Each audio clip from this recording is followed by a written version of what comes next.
introduce yourself and the organization that you're representing today? Hello, I'm Šarūnas Narbutas. I'm from Lithuania, and I'm representing a company called Resysten, which deals with long-term antimicrobial coatings, which we know are very much a need in this region. Oh, that sounds wonderful. You're an honoree here at the Health 2.0 conference being held in Dubai. So tell us what it feels like to achieve the recognition for your hard work. Thank you. Actually, there's a saying in my region that you cannot be a prophet in your own land. So I'm coming from quite far off, and actually it is very interesting that in this region, the work that I do in the climate change hygiene field as well in the patient advocacy is being appreciated as well or more than in my own region in Europe. And I'm very happy to be in this vibrant community with a lot of progressive people, good-spirited people. And even it's just the first day, I found a lot of engaging conversations and a great vibe. So I'm really happy to be here and just feel the vibe with us. That sounds wonderful. It sounds like you're enjoying your experience here at the Health 2.0 conference. Tell us a little bit about the networking. What did you get to learn from the conference so far?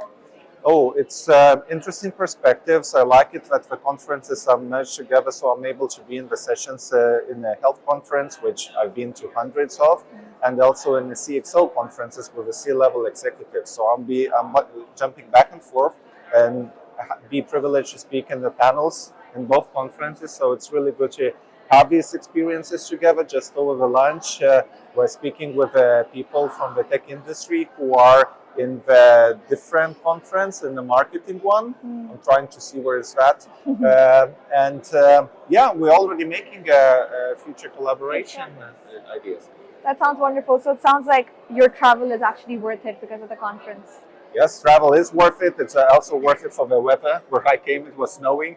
So I do enjoy this weather, and I really need to just rejuvenate. Relax, chill off, Tell us a little bit about yourself now. Why pursue health as a career? What are you passionate about? So I am living with a rare type of cancer for 18 years already, and that's actually shifted my life roles a bit. I'm a lawyer by background, and I wanted to specialize in health field. So I'm a regulatory lawyer in that field. And I was then involved in the patient advocacy through my work, trying to help other patients to advocate for their rights, because in my mind, when I was growing up as a kid, I wanted to help other people and be a lawyer.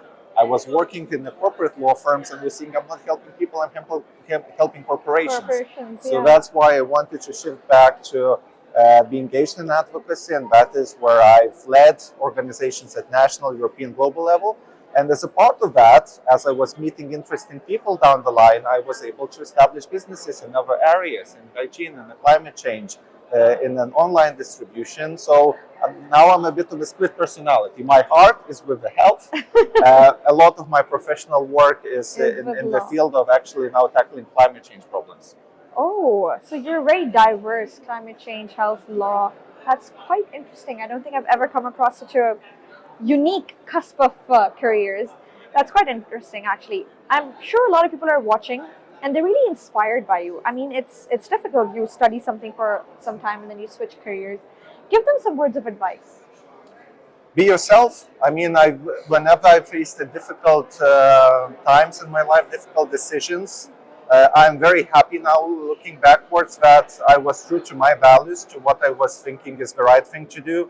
Not thinking of career opportunities or what would others think. But I think that people are different, so that's why I'm not saying just this is exactly what you need to do, but be yourself, I think is a true north for all of us. That sounds wonderful. Tell us a little bit about yourself now, about what you specialize in. So basically, as a serial entrepreneur, how are you able to focus on different fields at one time?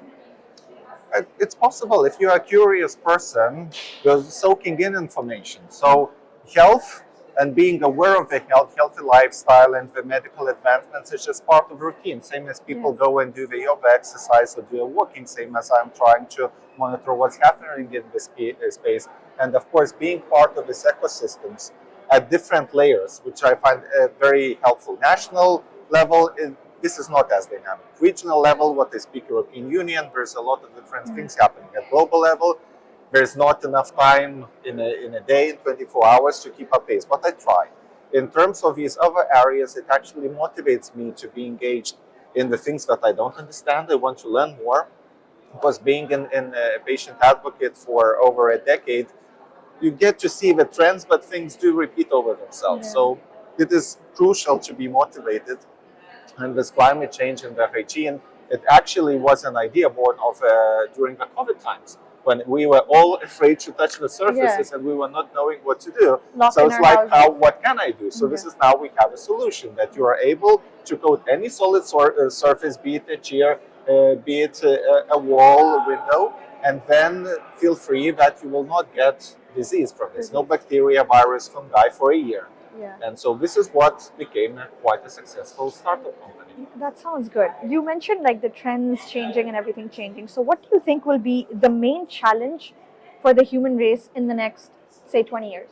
I think it's a very good question, and it's probably about going back to our roots. We are bombarded with technology, but technology is not natural to us.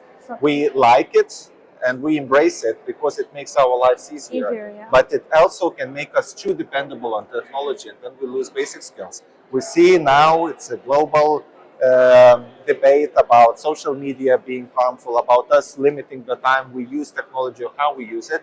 So I think it's about that balance. I heard it actually very recently over the news from the CEO who does the ranking for the top companies. He said that every consumer wants a human connection, not a connection with the robots.